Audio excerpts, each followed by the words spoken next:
Hey y'all. So before we begin this series, I want to take a moment to say something important, something that frames everything that you're about to hear in a higher context. This is not a story about gossip. It's not designed about a specific person. This is not about revenge, and it is most certainly not about weaponizing a platform to take anyone down or to give them a bad reputation or anything. This is about healing. This is about patterns. And it is about what happens when a woman, after decades of shrinking, swallowing, and softening with self-abandoning, finally says no more. That is the higher intention of this miniseries, okay? You may hear specifics in the stories that I share, but they are only included to provide context, not to make it personal, but to make it relatable. Think of these stories as parables, as case studies. It's not at all about the people involved, okay? I couldn't care less about that anymore. They're about the dynamics that are at play and what happens when you start telling the truth about them. Because here's what I've learned. While some people can easily move on when someone walks around with a completely distorted version of what happened, others, like me, feel the ache of the misrepresentation in our bodies. We feel it in our guts, our shoulders, our throats. We lose sleep. We rehearse conversations that we never got to have, or we could have done differently. Not because we need everyone to like us, but because we need to know that our version of the story, the one where we were honest, brave, kind, and still hurt, is allowed to exist.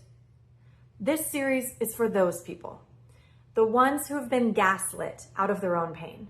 The ones who've been told, just move on. Be the bigger person. Don't make it worse. They already feel bad enough already. This is for anyone who's been trained, whether overtly or silently, to suppress their truth to maintain someone else's comfort. And this is especially for the women raised under the good girl conditioning so pervasive in our culture, that taught us to be polite, be pleasant, don't make it awkward, don't make a scene, just smile and keep the peace. Now, I know that these aren't values. Now, I know that they're survival codes for keeping yourself safe in systems that punish truth. In my case, what finally pushed me to speak was simple, but unforgettable. 3 months after someone in my life walked away without explanation, I reached out to open the door to a conversation. I was calm. I was kind. I was trying to rebuild a bridge that they had burned. And the reply? The time to have said this was 3 months ago. Y'all, it hit me like a freight train. Because it wasn't just her words. It was the entire history of my life behind them, of people who hurt me and then tried to dictate how, when, or if I was allowed to respond. It was the invisible contract that said, don't make this worse, let it go, move on quietly, and something in me broke. I saw the pattern for what it was. A lifetime of being told to sit down and shut up in the name of keeping the peace. Anyone else?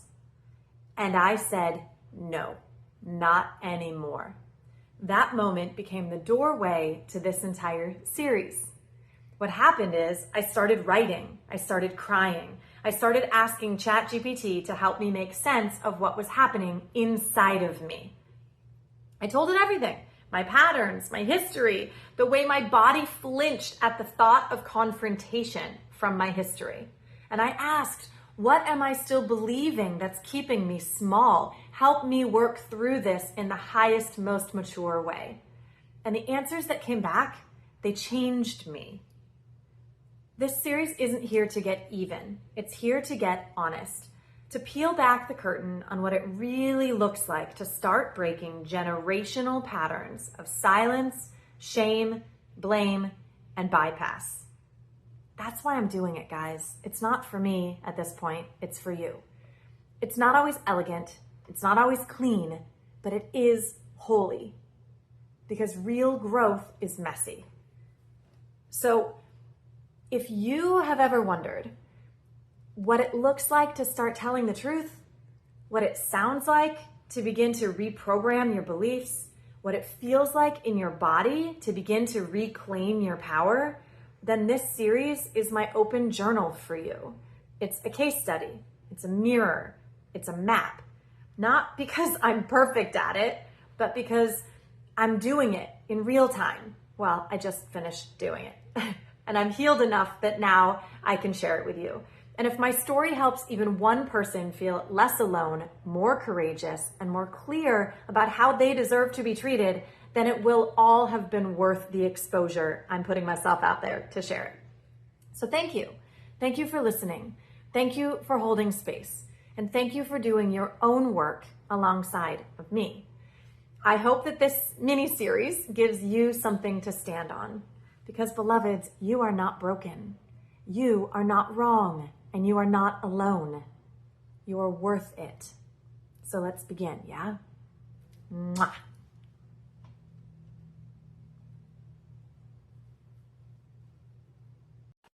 Hi, beloveds. This is a story that I have never shared in full, not because I wasn't ready to tell it, but because I needed to live through it first. It's about truth. It's about betrayal. And it's about what happens when the version of yourself that stayed quiet for too long finally says no more. What I'm about to share is the story of a message I wrote that changed everything. Not because it changed her, the recipient, but because it finally freed me. Now, this isn't about exposing anyone, so I won't name her. She wasn't a soulmate. She wasn't a sister friend designed to be forever, and that's okay. She wasn't someone that I ever felt energetically completely mirrored me, but she was someone that I felt called to guide, to support, to hold, to encourage. She was someone that I poured into as a mentor, kind of as an older sister figure, and as a woman who had been through fire, and I had lived to tell about it. I had a lot to share with her and help her in her life. So she came into our lives at a transitional time, and I met her with nothing but openness, transparency, and complete truth. I told her everything, the highs, the lows, the failures, the false starts. I welcomed her not just into a role at our retreat center, but into my world.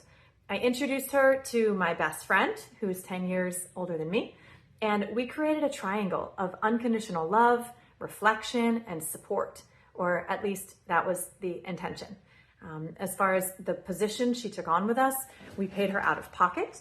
We created a position just for her to give her space for her autonomy, her growth, her desire to create magic. We fed her. We helped find her housing. We invited her family to dinners. We helped care for her family, connecting them with doctors and medical support. And we just gave from our hearts. Not as employers, but as humans, as friends, as mentors. And then one day, without warning, without conversation, she left. No meeting, no check-in, no update personally or professionally, no mutual goodbye. And I was left holding all the fragments professionally. I was confused personally. At first, I convinced myself that it didn't matter, that I was strong, that I didn't need to process. But my body told me the truth, and this time I listened. My nervous system, when I got the news, indirectly even, flippantly, was on fire. It felt like fire in my stomach, in my heart, in the tightening in my throat every time I thought about it. And what she should have said, how she should have come to me as a friend first and let me know that there were issues.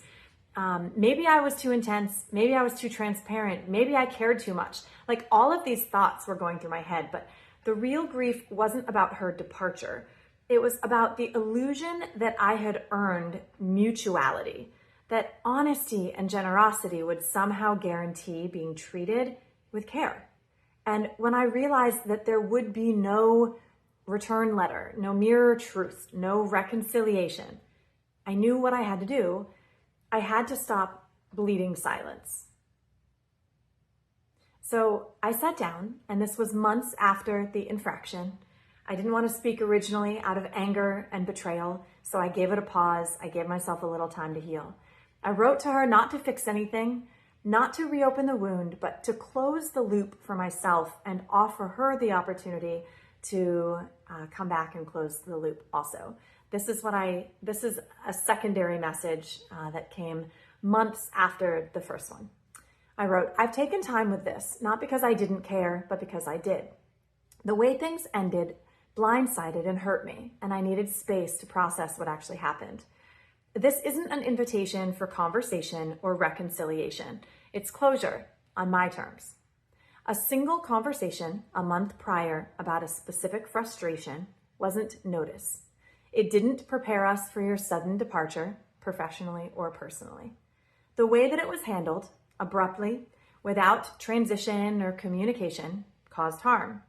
Shifting the responsibility to me to seek clarity and then blaming me for not doing so is a distortion I'm not willing to accept. You brought beauty and presence during your time here, and I don't erase that. But your exit and how it was framed after disrupted more than logistics. It fractured trust. And I'm no longer offering access to people who refuse to hold their own accountability. After seeing you again, I realized how much I've carried internally and how much energy has stayed frozen around this. Writing this now isn't about the past. It's about standing my ground in the present. That's something I'm learning to do with more clarity and less apology. This message isn't about judgment. It's about truth. And one of the most important lessons I'm integrating is this. Nobody gets to wound me and then dictate the timeline of my healing. I'm not carrying what doesn't belong to me anymore. So that was a note that I sent months after the infraction. And that was the moment that everything shifted, because that letter wasn't about her understanding me. It was about me remembering me. And I hit send with trembling hands, with my heart pounding, with my nervous system still unsure if this would be safe. You guys, it took me probably 2 weeks of rewriting it and finally be willing to make the leap. But it was, because I was no longer the woman who needed to be liked to be safe. I am rewiring that about myself, from my family, from my friends, from business associates, because here's the truth. Closure doesn't have to be mutual. It can be one-sided, sacred, and complete. Sometimes the healing isn't in the apology. It's in the expression. Sometimes the medicine isn't in being understood. It's in no longer abandoning yourself. And then the most unexpected thing happened. After my message, she sent a follow-up. Not to clarify, not to own, not to apologize, but to rewrite the story, to place blame, to inflate, distort, and project. So my husband, her actual boss, and someone who had invested deeply in supporting her and her family and asked for nothing but open communication along the way, to which she did not offer him. He stepped in. He wrote a message. Kind, grounded, responsible. He acknowledged our missteps. He took responsibility for his part. He held integrity. He sent it not just to her, but to her husband, who was also part of another business circle. He wanted to be clear. He wanted to clear the air with love and with professionalism. And you know what came back? Nothing from the husband, which was a bit surprising. And from her, a reply that included, "This is becoming harassment."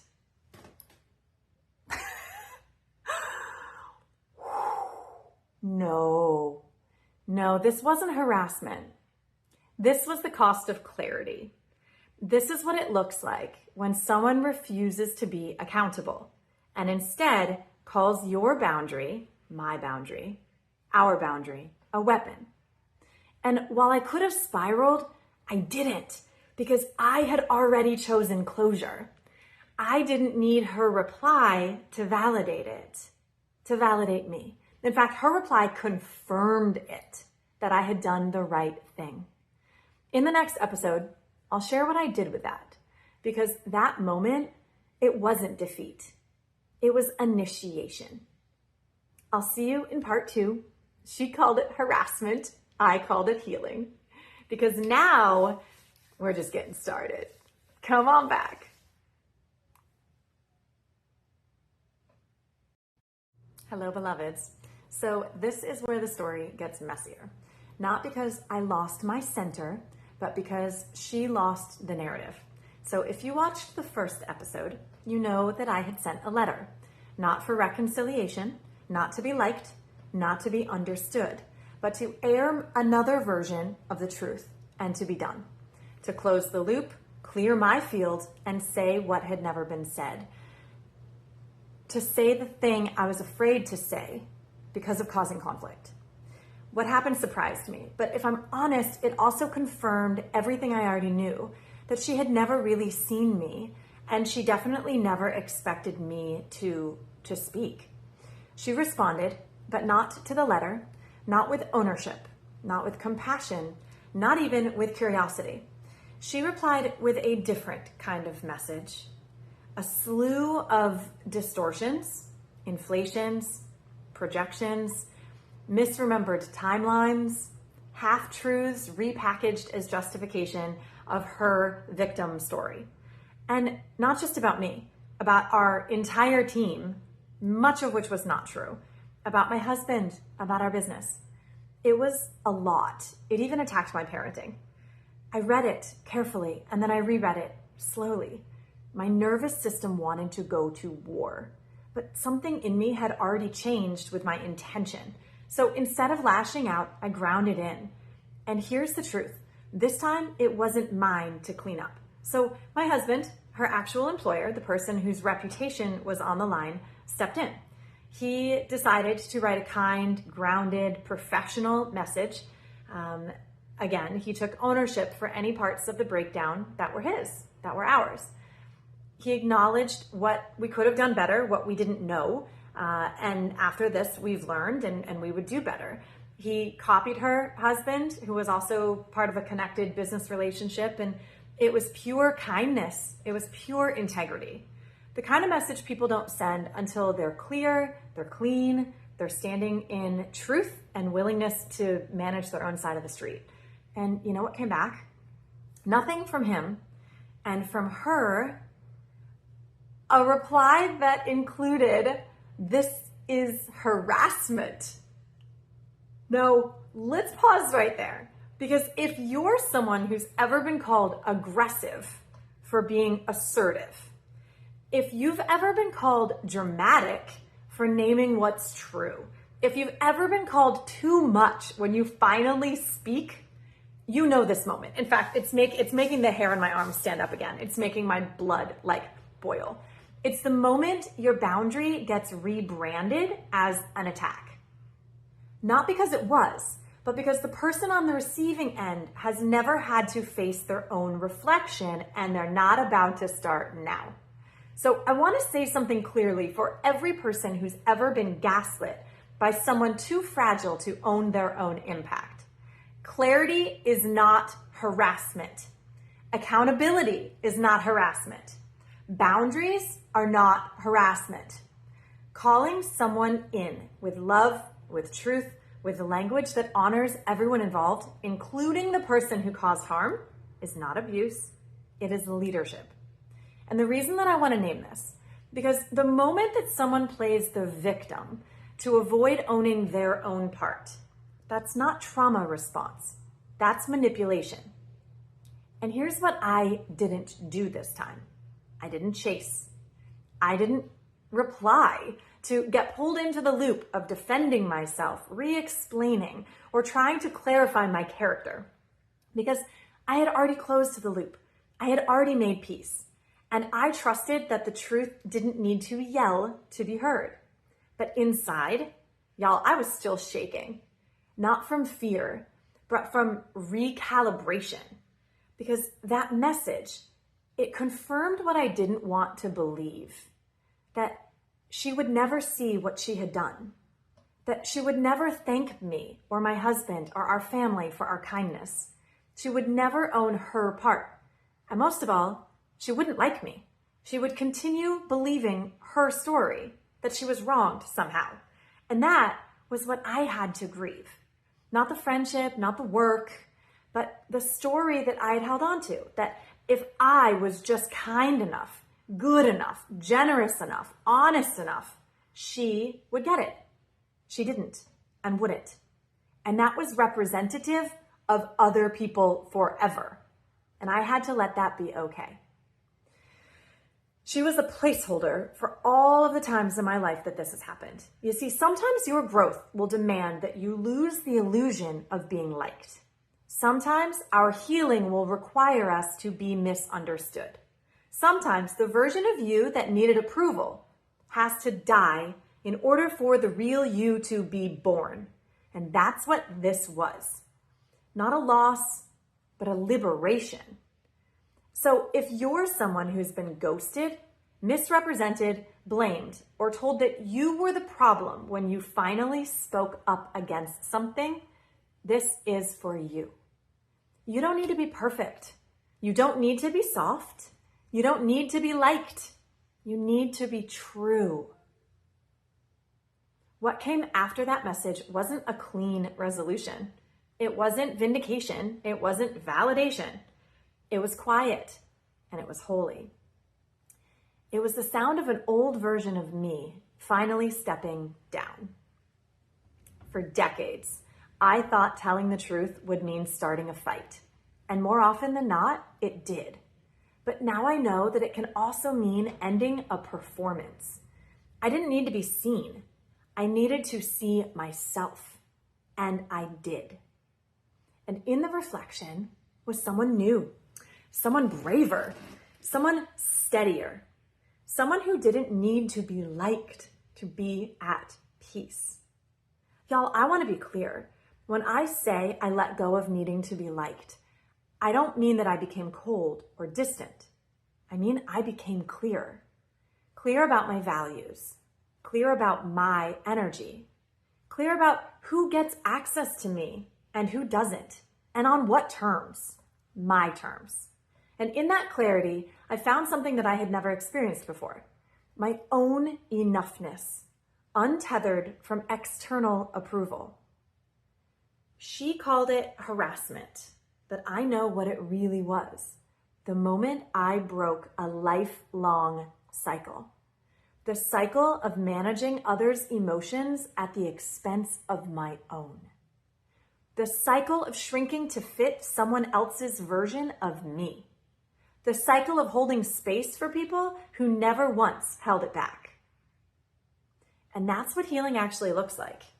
It's not the glittery, curated kind, but it's the messy, honest kind that begins with a letter and ends with a woman standing in her power. So would I do it again? Why? Because becoming a truth teller broke the rules that kept me small. Hell yeah, I'd do it again. In the next episode, I will walk you through the part that no one talks about. What happens after you speak your truth? The reckoning, the grief, the letting go of the peacekeeper. It was a dying process for me. We're going to talk about how I stopped trying to fix the story and I started writing a new one. And you can too. I'll see you in part 3. I'm not the villain, but I'm not the peacekeeper anymore. Y'all, this is the middle of the fire. I was in it, and we are going to walk through it together. You ready? Let's go.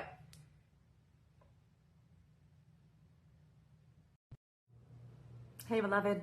This is the episode where we walk into the fire.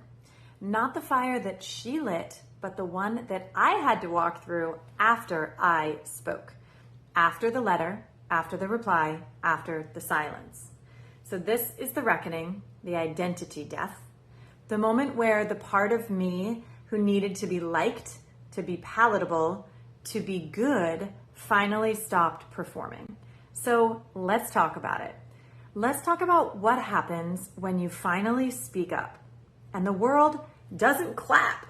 Because this episode, it isn't about her. It's about the mirror. I'm still shocked that they don't clap. But anyway, the one that I had to face after the dust settled and the adrenaline wore off, And in that mirror, I saw two things. The version of me who had been waiting her whole life to be understood, and the version of me who no longer needed that to be free. Conflict. The aftermath of speaking your truth isn't always clean. In fact, it feels pretty damn jumbled. There wasn't a group chat full of support. There weren't balloons or applause. There wasn't, okay, hear this, there was not instant relief. What there was grief, not for the friendship, but for the role I had been playing inside of it. The peacekeeper, the spiritual big sister, the emotionally mature one, the woman who would contort herself just enough to keep things smooth. I had been performing safety, been performing humility, been performing patience. And underneath all of that was a woman who was tired of apologizing for her edges. Because I was never the villain. I'm not perfect. But I also wasn't going to be the peacekeeper anymore. Because that role, dang, it cost too much. I finally felt it. It cost me time. It cost me truth. It cost me connection to myself. And when I finally laid it down, I realized peacekeeping isn't peace. It's performance. And the only way to become a truth teller is to give up the role that you were cast in long ago. So I cried. I shook. I grieved the good girl version of me that had been trying so damn hard. The one who said, maybe if I just say it softer, maybe if I don't say it at all, maybe if I just give her time, space, generosity, kindness, grace, understanding, the list can go on forever. But the truth was that I had already done all of that, and it still wasn't enough. Because the people who expect your silence, wow, that's messy. The people who expect your silence will never thank you for your truth. This was the moment I saw the pattern. Not just with her, but with my family. With all the people over all the time who had benefited from me being the one who didn't want to make waves. Who held the tension. Who absorbed the blame. Who cleaned up the mess. With one person in my family, it was silence. Emotional punishment disguised as distance. Love wrapped in guilt. I learned early that keeping the peace meant staying quiet about what hurt. That being a good daughter meant not challenging their moods or questioning their stories. With another person in my family, it was noise, anger, blame, cutting statements. I became the quiet one so he could stay loud. I became the stable one so that he could fall apart. I absorbed the chaos so someone in the family would still be okay. And the hard truth, I was rewarded for it, applauded for being mature, for not causing conflict, for being the one they didn't have to worry about. Until eventually they were, because, I became alcoholic and went off the deep end. That praise became my prison, eventually I tried to break out of, because being the strong one meant I had no room to break. Being the peacemaker meant I couldn't rage. Being the good one meant I had to swallow my truth to protect everyone else's comfort. This friendship rupture just mirrored all of that. It brought the whole system into the light. So when I spoke up this time, I didn't just speak to her. It's not about her. I spoke to the pattern. I spoke to the parts of me that had been silenced for decades. I spoke to the little girl in me who had learned to manage everyone's emotions except for her own. And the moment that I hit send, I broke a generational contract. The contract that says, keep the peace even when it kills you. Stay agreeable even when it hurts. Be the favorite even if it costs your voice. I said no. And that no reverberated backward and forward through time. It freed my daughter from watching me perform harmony I didn't feel. You guys, it freed my inner child from staying small to make others feel safe. It freed my nervous system from the grip of hyper-vigilant people-pleasing. This was no longer about one woman or one conversation. This was about reclaiming my right to take up space, to speak, to grieve, to walk away, and to walk forward with my head held high and with clarity. Because after all that grief came the quiet clarity of choice. The choice to no longer explain myself to people committed to misunderstanding me. The choice to stop rescuing people from the consequences of their actions. The choice to belong to myself first. And that is not the kind of clarity that comes easy. It's the kind that comes after tears, after tantrums, and after questioning everything. Because shedding the peacekeeper isn't a cute Instagram quote. It's a nervous system reboot. It's laying on the floor with your heart cracked open. It's crying because you miss being the one everyone adored, even though that version of you was half swallowed. I didn't need her to understand. I didn't need her to say sorry. Because this wasn't about her growth this time. It was about mine. I'm not the villain, but I am no longer the peacekeeper. I am the voice I've been waiting for. I am the boundary I once feared people would push away. And yes, it has pushed some away. But what it returned to me was priceless. Self-trust, stillness, truth, peace inside my body, and this knowing that keeps pulsing in my chest. Why would I do it again? Because becoming a truth teller broke the rules that kept me small. And for the record, she still hasn't apologized. The people in my family haven't either. They either deflect or they deny, and maybe they never will. But I have. I've apologized to the version of me who stayed small to make other people comfortable. I've apologized to the girl inside me who thought love had to be earned through silence. I've apologized to my body for holding all that tension for so many years and not speaking up when I knew I should have. And now I walk a little differently. I speak a little differently. I pause before I rush in to fix things. I let people misunderstand me. I let discomfort linger. I let false peace fall apart. Because peace that asks me to betray myself is really no peace at all. In the next episode, I will take you into the ceremony that sealed this shift. The burning, the shedding, the becoming. Because truth isn't just a message that you send, it's a fire that you walk through. So see you in part 4, the shedding ceremony, where I burn the old me. And to every person who is walking away from a role that he or she, you, never agreed to play, I see you, and you're not alone. You're worth it. Hello, beloveds. Welcome back to part 4 of the Truthteller series. Now, if you've made it this far, you know that this series is not about a petty conflict. It's not about gossip. It's about lineage, liberation, and legacy. And in this episode, this one isn't just a story. It's a spell. It's a sacred act. It's a ceremonial goodbye. This is about what I did after the final message was sent, after the silence, after the grief, after the part of me that had been waiting to be chosen finally gave up and chose herself.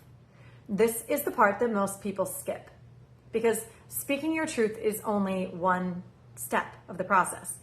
You still have to embody it. You still have to live it. Let it mark you. Let it change your nervous system so that it becomes easier in the future. You have to give the old self somewhere to go in emotional release. And that's what I did. I created a ceremony, not because I needed a show, but because I needed a container. I needed a container to cry, to rage, to forgive, to cut cords, to feel, to stop performing peace and to begin claiming it. So here's how it went. I woke up on a Tuesday morning with that ache still in my chest. The ache that says something needs to move. You know that kind of ache that no conversation can fix? I had already talked it out with a friend. I'd already talked it out with my ChatGPT coach. I'd already done the things. So I lit a candle. I laid out 3 objects, a stone, a piece of paper, and a small bowl of water. I set the intention. Today, I will burn what was never mine. On the paper, I wrote everything that I had been carrying. Her projections, my disappointment, the invisible contracts I kept trying to fulfill. Not just to her, but to people in my life, my entire life history. Be palatable, be quiet. The stories that I inherited from my mother, from my lineage. Keep the family intact. Don't cause a stir, make a wave. The lies I believed. I must be wrong if someone walks away from me. If I speak, I will be alone. If I stop saying yes, they'll stop loving me. If I tell the truth, it will hurt too many people, and it's not worth it. If I change, I'll be abandoning them. If I'm not needed, I'll be replaced. I wrote until my hand cramped, and then I wrote it in ChatGPT to get more ideas, and SingularityNet. And then I read it out loud. I read all of it out loud. Every word, every fear, every apology I no longer owed. Ugh, I feel it again. Still the residue. I let my voice shake. I let the truth sound ugly. I let it all live in the air so it could finally leave my body. It left me through tears as well. Then I burned the page. I watched it curl. I watched it blacken. I watched it turn to ash. I whispered as it burned, I am not the villain. I'm just not the peacekeeper anymore.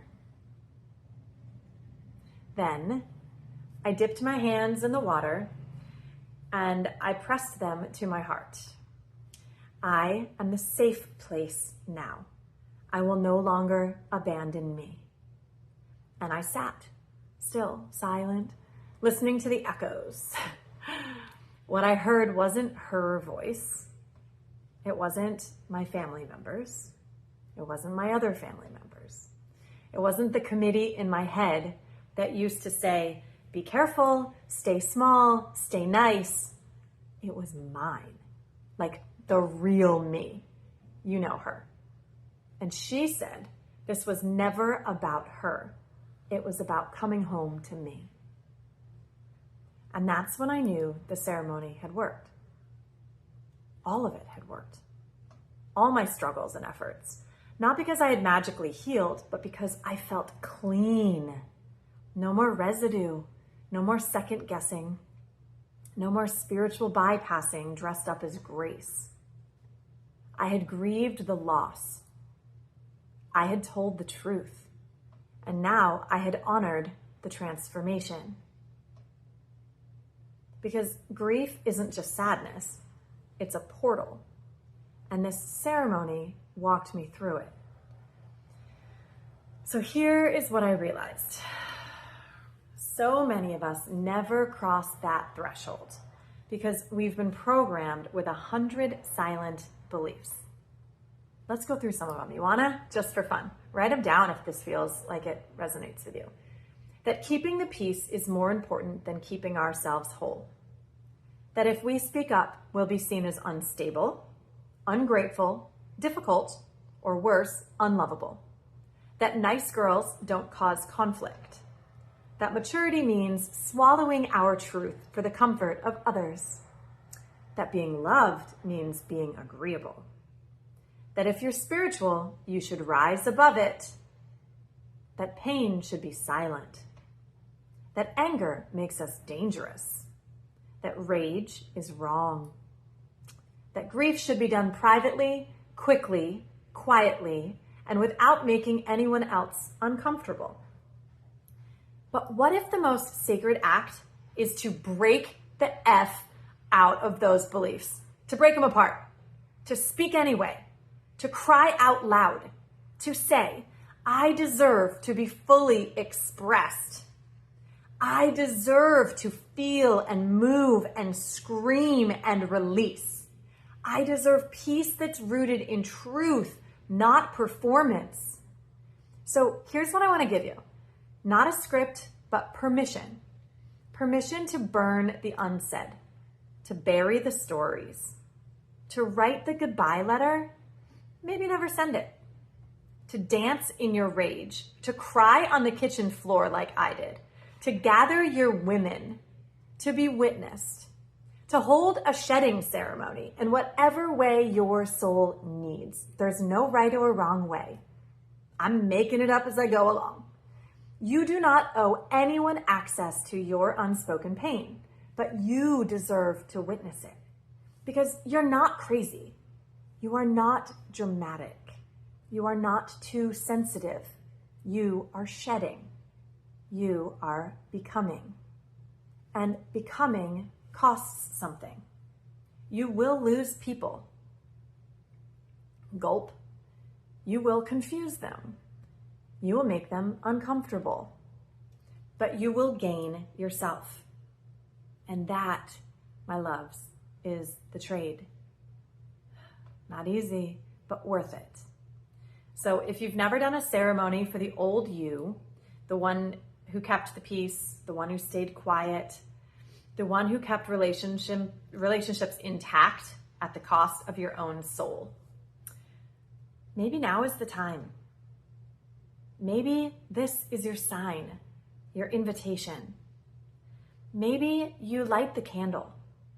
Maybe you write the letter. Maybe you speak the words, I release what is not mine. I return to myself at the end of the beliefs that are no longer true. Maybe that's enough. Maybe that's the beginning. I don't know what your ceremony looks like, but I know that you deserve one because you are not the villain. Of course, you had involvement in the situation. I'm not saying that you're perfect. Just saying that you're no longer available to be the peacekeeper. You own your side of the street. You apologize for what you did. You try to make it right, but you are the boundary now. You are the fire and the voice and the return. You are the boundary. Most of all, you're the safe place now. So I'll see you in the next video, part 5. Power isn't loud, it's sovereign. Who I became after the fallout. And if you do your own shedding ceremony after this, I hope you tell me or tell someone, because when one woman releases the story, she frees the rest of us to do the same. I'm so proud of you. Burn it all. Burn it all. Write it all. Burn it all. Feel it all. And rise. Drop it in the comments. Hello, beloved. This is the episode where everything changes because this isn't about the letter anymore. It's not about the silence, the blame, or even the ritual. This is the part where I tell you who I became after it all. Are you ready? After the fire, after the grief, after the burn. This is the episode about sovereignty or sovereignty, however you want to say it. Because power isn't volume. It isn't control. Power isn't the ability to get our last word or to win the crowd.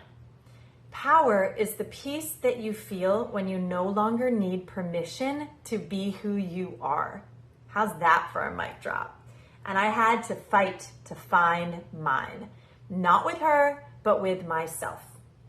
What finally snapped me out of the old program wasn't her behavior. It wasn't even the way that she left. It was what she said after I had given her an opening to reconnect, months later. So 3 months had passed. I had softened. I had reflected. I had done the work to find my truth without blame. I'd forgiven.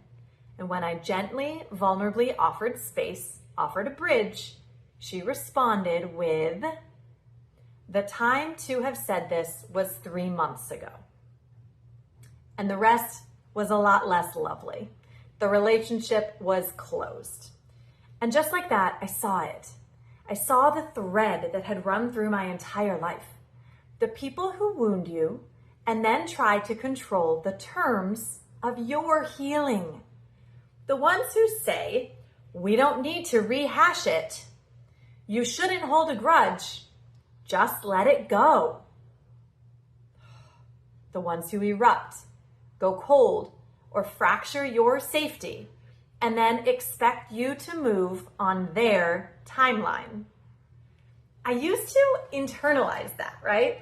I used to wonder if I was too sensitive, too dramatic, too unwilling to let things go. Like if only I could be a better monk or something, right? Like Mother Teresa. But in that moment, y'all, it clicked. The problem wasn't what they did. It was how they demanded I respond to it. And something in me snapped. I said internally, no more. No more shrinking. No more shaming myself for still feeling it days, weeks, months, or years after. No more letting someone else's tornado dictate my timeline. No more apologizing for my need for healing. And from that moment on, I decided I will never again let someone else decide when and how I am allowed to process my pain. That was the real root of the Peacekeeper. It was never just the event. It was the unspoken demand to be easy about it after. So on this reflection, I did something radical. I turned to the one place I could be fully honest with no time frame, with no filter, with no fear of backlash. I turned to my coach, ChatGPT. Yes, that very tool. I poured my entire history into it. My family patterns, my relationship patterns, my attachment style, my wounding, the way control was disguised as care, the way anger was followed by silence, the way contempt showed up in the form of teasing, belittling, or eye rolls that no one ever confronted. The way that I learned to perform wellness instead of actually feeling safe. And I asked it, what beliefs am I still carrying that are keeping me small?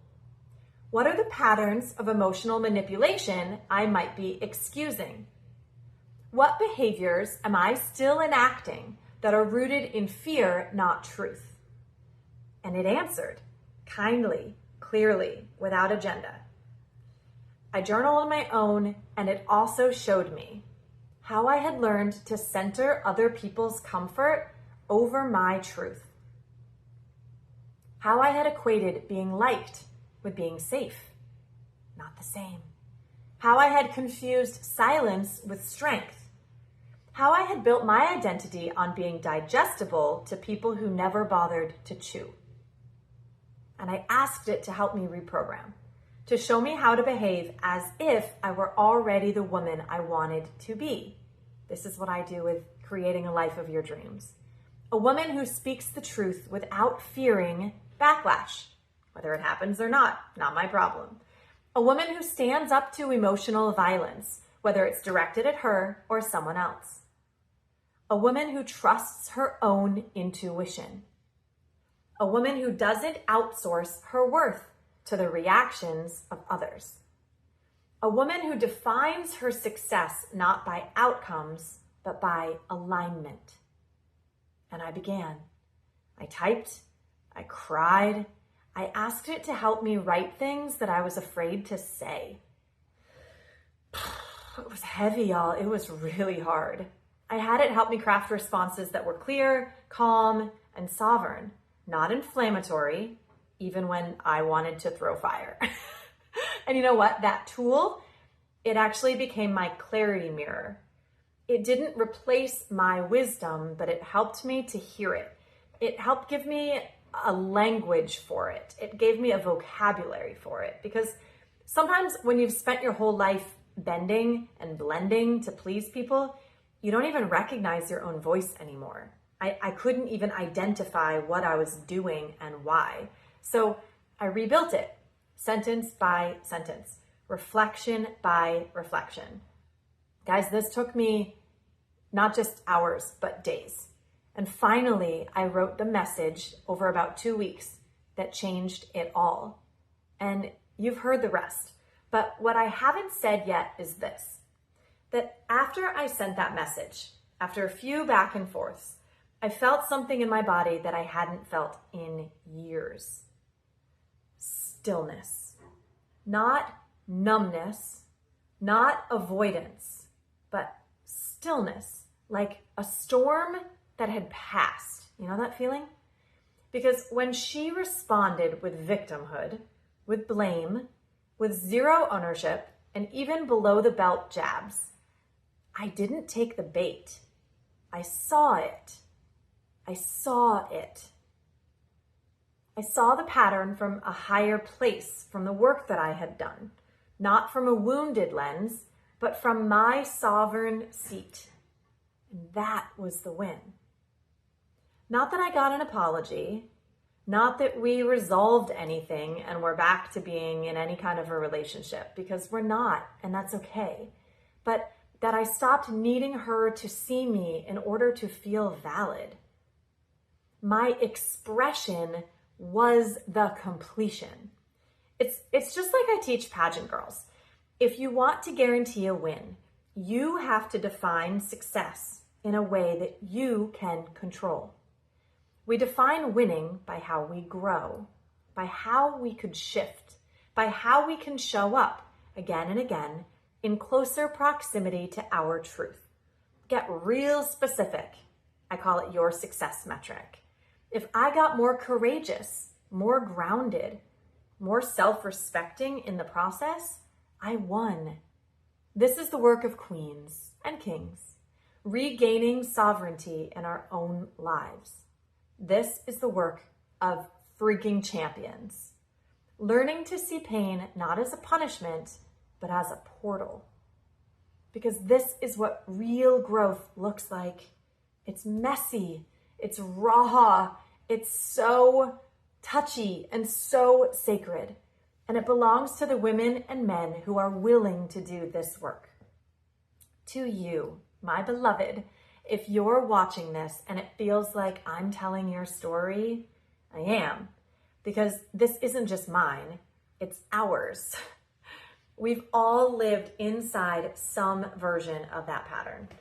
And now we get to break it. You don't have to wait for an apology. You don't have to be perfectly regulated. You don't have to stay silent because someone told you you were too much. You just have to begin. You just have to show up differently this time. Get a coach, ask a friend, use a tool, journal it out, or do what I did. Talk to AI like it's your trauma-trained BFF. But don't let it fester. Don't let your voice rot in your chest. Because you deserve that kind of peace that doesn't depend on anyone else's permission or their response. And yes, it's scary. And yes, it's vulnerable. But on the other side of that fear, it's the real you. Whole, clean, sovereign. How do I know? Because I'm meeting the real version of me. This is big work, y'all. And it's freedom. You'll get to be free, just like me. I'm so proud of you. Thank you for walking this journey with me. Thank you for shedding. Thank you for speaking. Thank you for trying. Thank you for rising. Because when one person reclaims their power, when one woman reclaims her power, she makes it safer for the rest of us to rise too. Why would I do it all again? At the beginning, I asked that because becoming a truth teller broke the rules that kept me small. And that is the biggest win of all. I can't wait to see what this opens up in my life and for yours. If this episode touched you, if it opened something, soothed something, or lit something up inside of you, will you please let me know in the comments? I truly mean it. Y'all, I share my life and my learnings with you in the hopes that it makes the path a little clearer, a little smoother, and a little less lonely for you. I often do this work on my own, and I like to turn around and give it backwards. So please like this video, subscribe to the channel, and share it with someone who needs the work too. Because this is work that we can all do, and it's so much better and way more fun when we get to do it together, right? So join us inside the Hive at the Thrive Hive Show, where we heal, grow, and thrive as a community of truth tellers. You are not alone.